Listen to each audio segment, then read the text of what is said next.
Accounting question number 15 prepare a cash budget of XYZ limited. जैसा कि question number 14 हमने किया है, सेम क्वेश्चन नंबर 15 में ऐसा है। न्यू अक्टूबर नवंबर दिसंबर का इसमें बनाना है। अक्टूबर सेल आपको दे रखी है, परचेज दे रखा है, वेजेस दे रखा है, एक्सपेंसेस दे रखे हैं।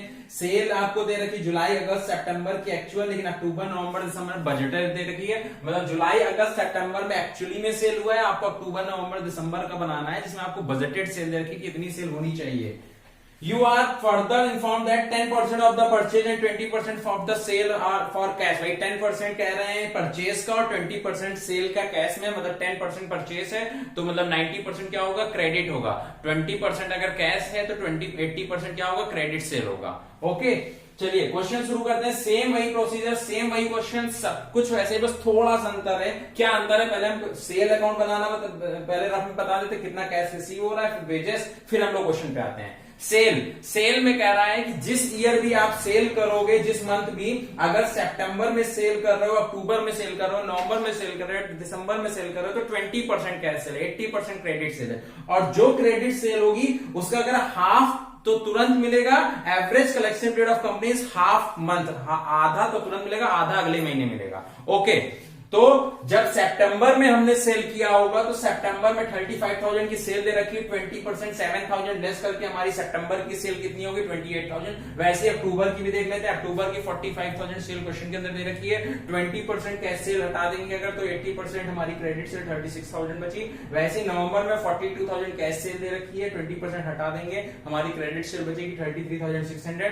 दिसंबर में 40,000 कैश सेल थी, 20% हटा देंगे तो हमारी 80% क्रेडिट सेल बचेगी 32,000। ये 80%, ये 80%, ये 80%, ये 80%, हमारी सारी 80% क्रेडिट सेल आ गई। सितंबर में जो आप सेल कर रहे हैं 80% क्रेडिट में, उसका 80 जो भी आपने सेल किया था वो आधा तुरंत मिल गया होगा, आधा आपको अगले महीने, मतलब सितंबर में जो आपने सेल किया था 28,000 रुपीज का उधार क्रेडिट में, उसका 14,000 आधा, हाफ क्वेश्चन में लिखा हुआ है नेक्स्ट मंथ, मतलब हाफ मतलब हमें कब मिलेगा, अक्टूबर में मिलेगा। वैसे ही अक्टूबर में जो हम 36,000 की सेल कर रहे हैं, आधा तो अक्टूबर में मिलेगा, आधा कब मिलेगा, अगले महीने नवंबर में मिलेगा। वैसे जो हम नवंबर में सेल कर रहे हैं 33,600, आधा तो नवंबर में मिलेगा और आधा कब मिलेगा, अगले महीने दिसंबर में मिलेगा। और वैसे ही दिसंबर में जो क्रेडिट सेल हो रही है उसका आधा तो दिसंबर में मिलेगा, उसका आधा जनवरी में मिलेगा। जनवरी हमको बनाना नहीं है, तो टोटल अक्टूबर में हमको 14,000, 18,000, 32,000, नवंबर में 18,000 ऐड 16,800, 34,800, दिसंबर में 16,800 ऐड 16,000, हमें 32,800 रुपीज की कैश कलेक्शन हो रहा है। वैसे ही करेंगे अक्टूबर नवंबर दिसंबर, कैलकुलेशन एक साथ बाद में करेंगे, पहले पुटिंग कर देते हैं, वैल्यू पुट कर देते हैं। अक्टूबर के बनाने के लिए सबसे पहले क्वेश्चन में नीचे पॉइंट में लिखा हुआ है, पॉइंट नंबर 5 में, कि ओपनिंग कैश बैलेंस 8,000 रुपीज का गिवन है। ये सब अभी हम नहीं बना रहे हैं, ये सब बात का काम है। पहले अक्टूबर का हमारा जो कैश दे रखा था हमने वो लिख दिया। कैश 8,000 दे रखा था।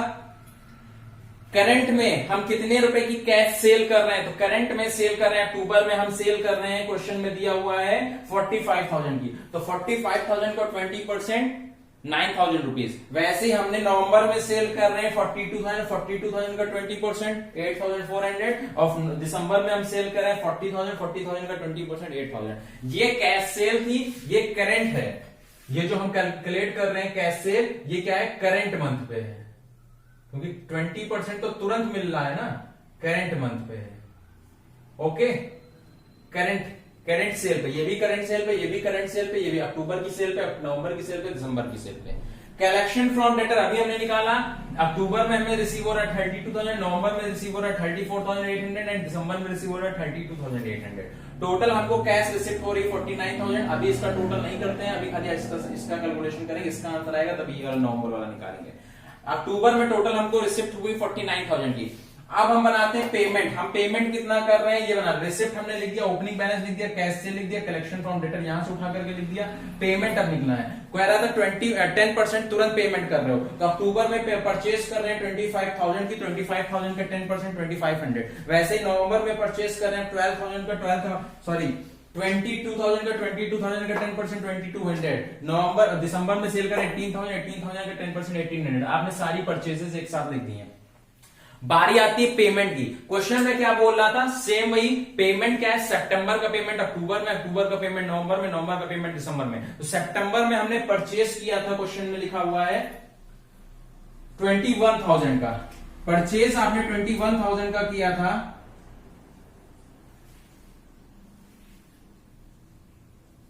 21,000 का 10% 2100 तुरंत रुपये आपने तुरंत पे कर दिया था। तुरंत पे करने के बाद हमको कितना रुपए बचा होगा? 18,900 रुपीज। 18,900 जो पे करना था हमें सितंबर में, वो पे कब होगा? अक्टूबर में 18,900। वैसे ही अक्टूबर में हमने क्वेश्चन में दिया हुआ, अक्टूबर में हमने परचेज किया था 25,000 का। 25,000 में से 10% 2500 तुरंत पे कर दिया होगा तो 22,500। वो कब पेमेंट होगा? वो पेमेंट होगा 22,500 का नवंबर में। वैसे दिसंबर में परचेज दे रखा था, हमने परचेज किया था 22,000 का, सॉरी नवंबर में परचेज किया था 22,000 का। तो 22,000 में से 2200 तो हमने तुरंत पे कर दिया होगा, बचा कितना?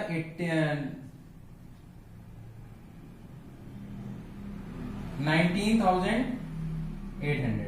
19,800 का पेमेंट हम करेंगे दिसंबर में। ये देखिए ऊपर लिखा हुआ है 19,800। ये परचेज आपको समझ में आ गया होगा। सेम वेजेस में भी यही कह रहा है, जो वेजेस आपकी दे रखी क्वेश्चन के अंदर 12,000 रुपीज, 10,000 रुपीज, 9,000 रुपीज।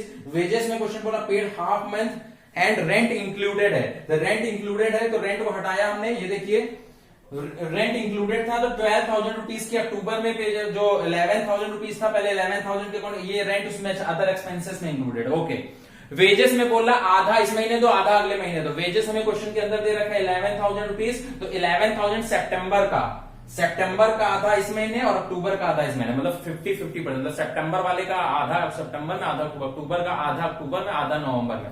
तो अक्टूबर में पेमेंट होगी तो आधा सितंबर का, आधा अक्टूबर का। सितंबर की वेजेस दे रखी 11,000, अक्टूबर की 12,000। 11,000 का आधा 5,500, अक्टूबर का आधा 6,000। 5,500 और 6,000 हो गया 11,500। फिर वेजेस दे रखी है हमारी, फिर वही अक्टूबर का आधा, नवंबर का आधा। अक्टूबर 12,000 का आधा 6,000, नवंबर की जो हमारी वेजेस दे रखी है 10,000, 10,000 का आधा 5,000। 6,000 प्लस 5,000 कितना हो गया? 11,000। फिर उसके बाद क्वेश्चन में दे रखा है 10,000 की वेजेस, 10,000 का आधा 5,000, और आगे देखिए दिसंबर की दे रखी थी, और नवंबर की दिसंबर का आधा 9,000 का आधा 4,500। तो 11,500, 11,000। यहां समझ लीजिए half of September plus half of October, नवंबर में half of October plus half of November, दिसंबर में half of November plus half of December.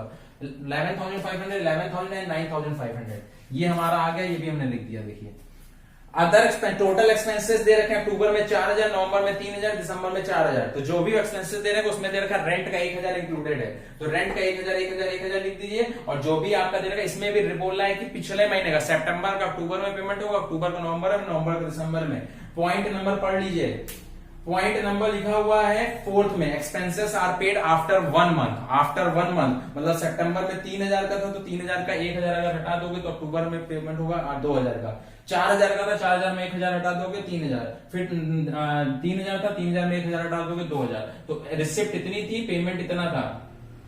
Receipt में से पेमेंट किया, हमारा आंसर आया 13,100। ए में से बी को, ए के टोटल से बी के टोटल को माइनस किया, आंसर आया 13,100। बहुत ही ध्यान देने वाली बात है। अब पॉइंट नंबर 5th में लिखा था कैश का बैलेंस दे रखा है and the end of the each month below 8,000 but not less than 7,000 access cash being put into fixed deposit in multiple. मतलब कह रहे हैं कि 8,000 जो है 8,000 से बिलो होना चाहिए, लेकिन 7,000 से कम नहीं होना चाहिए। जो भी हमारा हम कैश हमारे पास बचेगा उस कैश को मैं यहां पे लिख देता हूं, शायद दिखे ना आपको, बाद में से दिखा दो। आप कह रहा है क्वेश्चन में 8,000 से ज्यादा नहीं होना चाहिए और 7,000 से कम नहीं होना चाहिए। 8,000 से ज्यादा नहीं और 7,000 के कम नहीं होना चाहिए बैलेंस। बैलेंस जो है इनके बीच की अमाउंट होनी चाहिए। 7,000 से 8,000 के बीच की अमाउंट बैलेंस होगी, बाकी अमाउंट कह रहा है आप डिपॉजिट कर दीजिए। मतलब आपके जेब में 100 रुपए है, मैं कह दूं कि आपके जेब में जितने भी रुपए हो 10 रुपए से कम नहीं होने चाहिए, 30 रुपए से ज्यादा नहीं होने चाहिए। तो 10 रुपए से कम और 30 रुपए से ज्यादा आपके जेब में नहीं होना चाहिए। अगर आपके जेब में 60 रुपए हैं, मान लीजिए 50 रुपए हैं, तो मैंने कहा 30 रुपए से ज्यादा नहीं होनी चाहिए, 10 रुपए से कम। तो 30 रुपए से ज्यादा नहीं चाहिए तो 30 रुपए आप रख लीजिए। बचा 50 रुपए में 30 रुपए रख लोगे, बचेंगे 20 रुपए, 20 रुपए जाके बैंक में जमा कर दो। आप जेब में 80 रुपए, मैंने कहा 30 रुपए से कम नहीं होनी चाहिए, तो 80 रुपए है आपके जेब में, 30 रुपए आप अपने जेब में रखिए, बचा एक्स्ट्रा 50 रुपए वो जाके बैंक में जमा कराइए। वैसे ही बोल रहा है 7,000 से कम नहीं होना चाहिए, मतलब 7,000 से नीचे नहीं जाना है और 8,000 से ऊपर नहीं जाना है। इन दोनों के बीच की जो अमाउंट होगी वो आप बैलेंस रखिए, बाकी अमाउंट पैसा जमा कर दीजिए बैंक में। तो हमारा आंसर आ रहा था 13,100। रिसिप्ट में से पेमेंट को माइनस के आंसर आता है 13,100। क्वेश्चन बोला 7,000 से कम नहीं होना चाहिए और मल्टीपल में होना चाहिए, तो 7,000 से कम नहीं होना चाहिए। 13,100 में 7,000 से कम नहीं होना चाहिए, तो 7,000 मतलब मान लीजिए हमने हटा दिया, और कह रहे हैं जो बैंक में जमा करोगे वो मल्टीपल में होगा 1,000 के, 1,000 के मल्टीपल में होना चाहिए, मतलब 5,000, 4,000, 3,000, 2,000, 7,000, 8,000, 9,000 कुछ भी हो, बस ये मल्टीपल माइनस नहीं होना चाहिए। तो मतलब 13,100 में हमने मल्टीपल में हटाना था 7,000 से कम नहीं, तो हमने ऐसा कुछ सोचा 7,000 से कम, तो 7,000 तो हटाओ पहले, 13,000 में 7,000 हटाओ, बचा 6,000, और 6,000 अगर 13,100 क्वेश्चन के अंदर दे रखा है, आंसर आ रहा है, अगर जो क्वेश्चन में बोला 7,000 से कम नहीं होना चाहिए, 7,000 हटा दोगे तो 6,100 रुपए बच रहा है। क्वेश्चन में बोला ये जो बच रहा है अमाउंट ये मल्टीपल में होना चाहिए 1000 के, तो जितना 100 रुपए एक्स्ट्रा है वो भी बैंक में, उसमें क्या कर दो प्लस, तो हमारा आंसर आएगा 7,100। मतलब आंसर आएगा, बैलेंस आएगा 7,100, और जो ये 6,000 है हमारा बैंक में क्या कर दोगे, डिपॉजिट कर दोगे, ये फिक्स डिपॉजिट।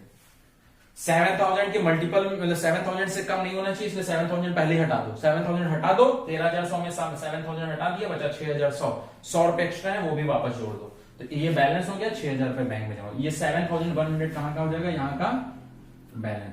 रिसिप्ट जोड़ा, रिसिप्ट 50,300, पेमेंट इतना, इसमें से इसको माइनस के हमारा आंसर कितना आता है 10,600। 10,600 आ रहा था, वही सेम चीज आप हम यहाँ देखिए बगल में करके दिखा रहे हैं, 10,600 आ रहा है। आपसे बोला 7,000 से कम नहीं होनी चाहिए, 7,000 पहले हटा दो, आंसर आ रहा 3,600। मैंने कहा ये मल्टीपल में होना चाहिए, तो ये 600 जो एक्स्ट्रा आ रहा है ये ऊपर जमा कर दो, जब 600 रुपए ऊपर जमा कर दो ये 3,000 हो जाएगा, और ये क्या हो जाएगा 7,600।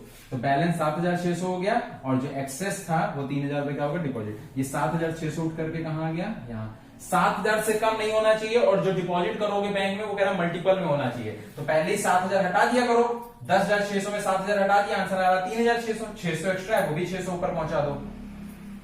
वैसे इस वाले में 13,100 में 7,000 माइनस किया था, 6,100 आ रहा था, 100 रुपए एक्स्ट्रा था, हटा दो, 100 ऊपर पहुंचा दो, मतलब ये बैलेंस हो जाएगा जो 6,000 था जमा।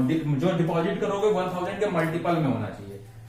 फिर 7,000 सबको जोड़ा, 48,400 में माइनस के आंसर आ रहा था 14,300। 14,300 आ रहा था हमारा आंसर, देखिएगा 14,300 आंसर आ रहा था। आपने माइनस किया 7,000 माइनस किया, आंसर आ रहा 7,300। इन्होंने कहा जो डिपॉजिट करोगे वो मल्टीपल में होना चाहिए, कितने रुपए एक्स्ट्रा थे 300 रुपए, 300 रुपए ऊपर पहुंचा दो, ये डिपॉजिट कर दोगे और ये बैलेंस हो जाएगा, ये डिपॉजिट हो जाएगा और ये क्या हो जाएगा हमारा बैलेंस हो जाएगा। बाकी क्वेश्चन में कुछ नहीं था, थोड़ा सा समझने वाली चीजें 2-4 बार देखिएगा समझ में आ जाएगा, ऐसा क्वेश्चन नहीं। धन्यवाद।